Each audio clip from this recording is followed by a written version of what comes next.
Hello दोस्तों, आदाब, नमस्कार, सत श्री अकाल। मैं अफरोज रिजवी TM24 और न्यूज चैनल में आप सबका खैर मकदम है, स्वागत है। दोस्तों, पेश है उर्दू अखबारों से तबसरे। तो तमाम उर्दू अखबारों में राष्ट्रीय सहारा, रोजनामा आग, रोजनामा सहाफत, रोजनामा इन दिनों, रोजनामा जमा दोस्त, रोजनामा सियासत डेली, रोजनामा तासीर, रोजनामा मुनसिफ, रोजनामा एतमाद और रोजनामा इनकलाब वगैरह ने आज के अखबारों में तमाम देश और दुनिया के सियासी और गैर सियासी हालात पर तबसरे किए हैं। इनमें कुछ तबसरों को मैं पेश कर रहा हूं। तो पेश खिदमत है, बीजेपी को लेकर के तमाम उर्दू अखबारों में एक खबर शाया की गई है, जिसमें यूपी सूबे के डिप्टी चीफ मिनिस्टर ने अपने पार्टी के आलाकमान के नजरियात के खिलाफ अपने नजरिए को पेश किया है। इसे लेकर के सियासी हलकों में बहुत ही तरह तरह की तबसरे किए जा रहे हैं और कहा जा रहा है कि पार्टी में अलग अलग नजरियात के नेता अब सामने आने लगे हैं। और बीजेपी को इस बात का भी निशाना बनाया जा रहा है कि जो बीजेपी अभी तक कांग्रेस को लेकर के उसकी भीतरी कमजोरियों को, भीतरी उठापटक को मुद्दा बना करके अवाम के बीच ये कहती रही कि जिस पार्टी में आपसी एकता ना हो वो देश के और मुल्क के अवाम के लिए क्या काम करेगी। तो आप ऐसे ही जो दावा बीजेपी करती है, जो अपने को बहुत महजब और बहुत उसूलों वाली सियासी जमात बताती है, तो उसके दावे में फिलहाल कोई बहुत ज्यादा सच्चाई नजर नहीं आती। केशव प्रसाद मौर्य के हाथरस में मीडिया के सामने एक बयान देने से काफी फजीहत हुई है पार्टी की।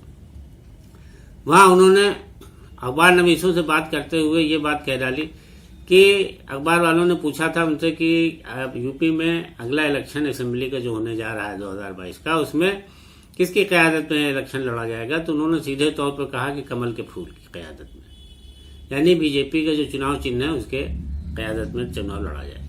ये भी कह डाला कि अगला चीफ मिनिस्टर भी जो पार्टी के मिले चुन करके आएंगे, बीजेपी को मिले, उनके बीच से तय किया जाएगा।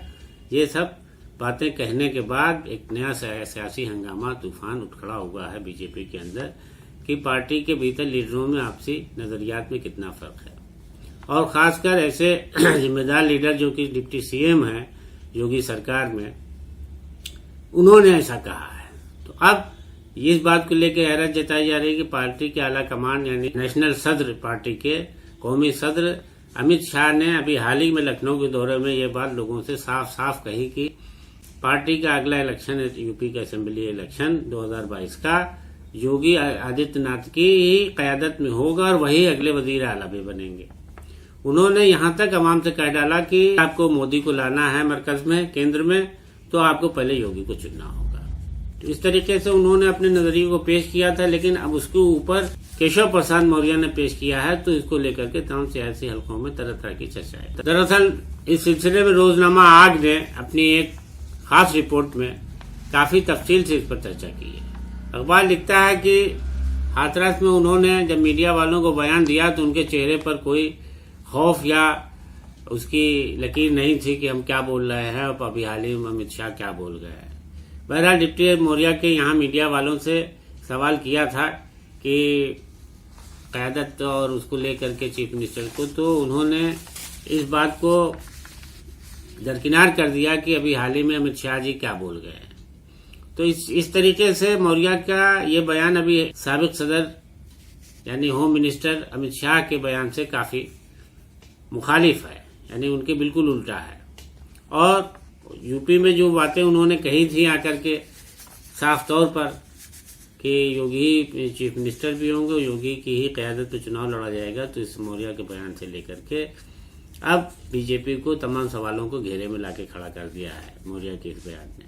अब बीजेपी अलग क़यादत इनके खिलाफ कोई एक्शन लेगी या क्या करेगी, ये तो बात की बात है, लेकिन ये इस पहला मौका नहीं है जब ये केशव प्रसाद मौर्य ने इस तरह का बयान दिया। वो पहले भी ऐसा बयान दे चुके हैं, अपने बाकी तेवर के लिए वो मशहूर भी रहे हैं और अभी तक उन पर कोई ऐसी कार्रवाई की भी नहीं गई। अब ये जो दिया गया है, तो इसको लेकर के चूंकि अब असेंबली इंतखाबात यूपी में बहुत करीब है 2022 के, तो इसको काफी संजीदगी से सियासी हलकों में लिया जा रहा है। उस पर तरह तरह की चर्चाएं की जा रही हैं कि यहाँ तक कहा जा रहा है कि अब बीजेपी अलग अलग पार्टी के भीतर अलग अलग नजरियात के नेता हैं, तो कुछ बड़ा फेरबदल भी इसमें सामने आ सकता है। खैर, अब आगे जो भी होगा वो तो होगा, लेकिन फिलहाल मौर्य के इस बयान को लेकर के बीजेपी जो है तमाम सवालों से घिरती जा रही है। और उधर किसानों के आंदोलन को लेकर के किसान यूनियन के तर्जुमान राकेश टिकैत ने एक बार फिर केंद्र सरकार को निशाना बनाते हुए कहा है कि केंद्र सरकार अगर अपनी जिद पड़ी हुई है कि वो किसानों के लिए बनाए गए तीन ज़रूरी कानून को वापस नहीं लेगी तो हम भी अपने एहतजाज को और अपने आंदोलन को वापस नहीं लेंगे। याद रहे कि पिछले 11 महीनों से 3 ज़रूरी कानून की वापसी की मांग के लेकर के किसान सड़कों पर आंदोलन कर रहे हैं, एहतजाज कर रहे हैं और उनके इस एहतजाज पर अभी तक केंद्र सरकार की तरफ से कोई भी नरमी या कोई भी वैसा रुख नहीं दिखाया गया है जिससे ये लगे कि ये आंदोलन अब खत्म हो जाएगा, ये एहतजाज अब खत्म हो जाएगा। राकेश टिकैत ने कहा है कि अगर सरकार को हमारी फिक्र नहीं है तो अब अगर हम सड़कों पर ही दिवाली ही नहीं होली भी मनाएंगे और हम हटने वाले नहीं हैं। जब तक हमारी मांग नहीं पूरी हो जाती हम सड़कों से अपने आंदोलन को खत्म नहीं करने वाले हैं। उन्होंने इस बात पर अफसोस जाहिर किया कि मोदी सरकार 11 महीने के बाद भी किसानों के लिए कोई हमदर्दी नहीं जता रही है, जरा भी नहीं पसीजी। ऐसे में सरकार अगर अपनी जिद नहीं छोड़ती है तो किसानों का तो नुकसान होगा ही होगा, आवाम को भी फसल की ठीक पैदावार न होने से काफी नुकसान का सामना करना पड़ेगा और इससे महंगाई भी बढ़ेगी और देश के तमाम लोगों को इससे दिक्कत का सामना करना पड़ेगा। दरअसल राकेश टिकैत एक मेरठ में एक किसान के इलाज के सिलसिले में उनके देखभाल और उनके हालचाल के लिए गए थे, जहां मीडिया वालों के सामने उन्होंने ये सारी बातें कही। और उधर कोरोना से पहले ही से परेशान लोगों को अब एक नए बीमारी और नए खौफ पैदा हो गया है। उत्तर प्रदेश के सूबे जिले कानपुर में जीका वायरस का मामला सामने आया है, कुछ मरीज इसके मिले हैं। इसके बाद से यूपी के चीफ मिनिस्टर योगी आदित्यनाथ ने इस पर अफसरों को अलर्ट कर दिया और कहा है कि इससे कोरोना की ही तर्ज पर निपटा जाए। जो टीम लगी हुई है वो साफ सफाई और एहतियात यानी जो कोरोना को लेकर की जा रही है उसी तरीके से इस पर पूरी तरह एहतियात की जाए, क्योंकि बीमारी से बचने का सिर्फ यही एक रास्ता है, एहतियात और उपचार।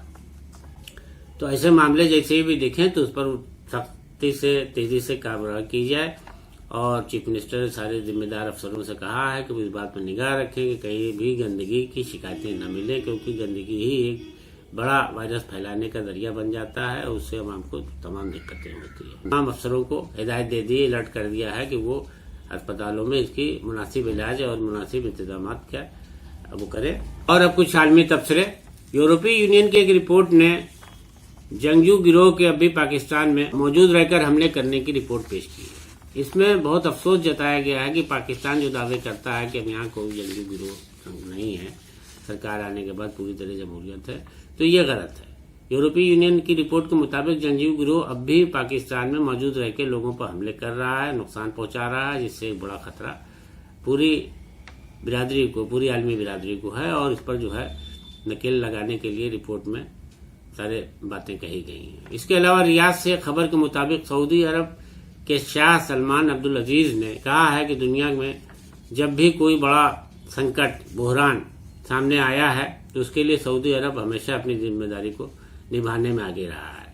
उसने अपने किरदार को हमेशा अदा किया। रोम के G20 सरबराह कॉन्फ्रेंस के इफ्तिताही इजलास को ऑनलाइन खिताब करते हुए सऊदी अरब के शाह ने यह दावा किया और उन्होंने कहा कि मौसमी तब्दीली और कोरोना की वजह से माशी तौर पर यानी आर्थिक तौर पर जो भी मुल्क सारी दुनिया में दिक्कतें पेश आई उससे सऊदी अरब भी नहीं बचा, उसे भी इससे दो चार होना पड़ा।